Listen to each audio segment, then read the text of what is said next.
¿Qué tal? Muy buenas. Vamos a analizar en la pizarra del desmarque lo que dio de sí la final de la Supercopa de España en este nuevo formato.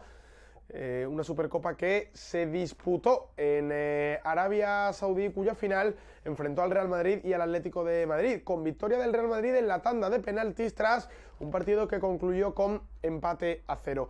Tuvimos la oportunidad de disfrutar de dos grandes semifinales, la del Real Madrid ante el Valencia, con una versión extraordinaria del conjunto de Zinedine Zidane, y la del Atlético ante el Barça, con esa remontada de los de Diego Pablo Simeone y el triunfo por 3-2. Eso propició que, por ejemplo, el Real Madrid repitiese el esquema de juego del partido ante el Valencia, con la defensa de 4 y con un centro del campo poblado con hasta 5 futbolistas y un solo delantero, que era Luka Jovic. En el Atlético de Madrid, el esquema habitual, el 1-4-4-2, con el único cambio, la única modificación, en este caso que hizo Simeone, que fue la entrada de Jiménez en el centro de la defensa por Savic. El Real Madrid intentó mantener el control del partido, aunque el plan del Atlético era que el conjunto madridista tuviese balón pero lejos de zonas peligrosas, es decir, que el Real Madrid no jugase cómodo en zona de 3/4, como sí ocurrió en el partido ante el Valencia. Vimos a un Real Madrid con Fede Valverde caído a banda derecha continuamente, buscando asociaciones con Dani Carvajal, que se incorporaba al ataque, y también Luka Modric, que se situaba entre líneas, el más adelantado de todos los centrocampistas. En el centro estaban Casemiro y Toni Kroos, un poquito más escorado a la izquierda, con Isco abierto en banda contraria. Al final, el malagueño siempre realizaba el movimiento de incorporarse hacia adentro como un centrocampista más para ejercer de media punta junto a Luka Modric y dejar a Luka Jovic como referencia en ataque, liberando así el carril izquierdo para las incorporaciones de Mendy, que tuvo alguna buena por esta zona, aunque no pudo materializarlo el Real Madrid. Sabía Diego Pablo Simeone que el Real Madrid iba a poblar el centro del campo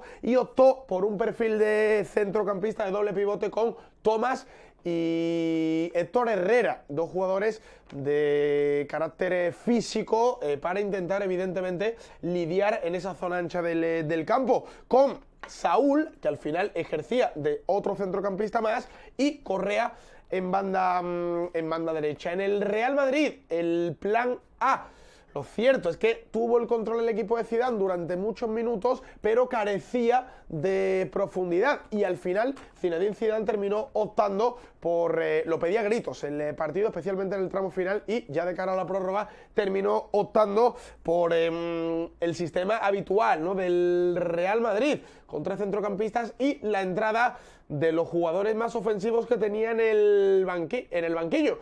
Vinicius y Rodrigo en bandas, Rodrigo por la derecha, Vinicius por la izquierda, y Mariano como delantero centro. Esas fueron las soluciones de Zinedine Zidane para un Real Madrid que terminó con Casemiro, Modric y Fede Valverde en el centro del campo, hasta la expulsión del centrocampista uruguayo. Ya saben, en el Real Madrid es cierto que tuvo bastante más profundidad, sobre todo con Rodrigo. Vimos sociedad de, por ejemplo, la más clara del partido fue jugada entre Carvajal y Rodrigo, que ve el desmarque de Luka Jovic, que había caído a banda derecha, en profundidad para Jovic, y la llegada de Fede Valverde de segunda línea al centro. Remataba solo Fede Valverde, pero su remate tropezaba posteriormente en la rodilla y se marchaba directamente fuera, ¿no? Se le veía más profundidad al Real Madrid, también con Mariano, que lo intentaba, caía una banda, caía otra, buscaba la espalda de los defensores, de los centrales del Real Madrid. Incluso el propio Vinicius también se mostraba incisivo por su banda.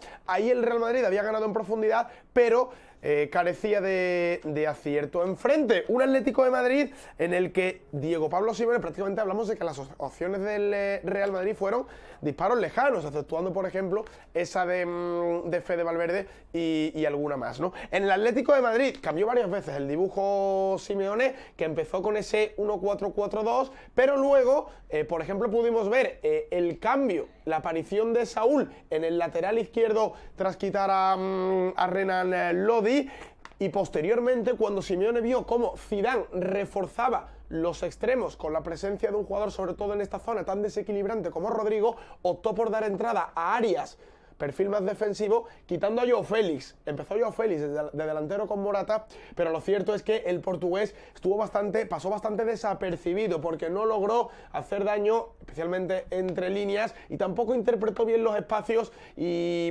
asociarse con sus compañeros. No fue Morata el más activo en ese rol en ataque. Al final Joao Félix terminó sustituido por Arias, que ocupó el lateral izquierdo para defender especialmente a Rodrigo, y Saúl volvió a pasar al centro del campo. Y vimos un Atlético de Madrid que terminó, por ejemplo, con Marcos Llorente y Saúl volviendo al centro del campo, y una variante táctica interesante, porque Correa pasó a ser delantero con Morata durante unos momentos, pero también luego le vimos caer a banda derecha para pasar Tomás a ejercer prácticamente como media punta. Intentó aprovechar Simeone, primero cerrar al Real Madrid por los extremos cuando dio entrada a Zinedine Zidane a los jugadores brasileños, y luego intentar buscar, por ejemplo, un perfil llegador como el de Tomás para intentar sorprender desde segunda línea, liberándole más de tareas defensivas, con Llorente y Saúl por detrás, y dos futbolistas muy rápidos por fuera para los contraataques como Correa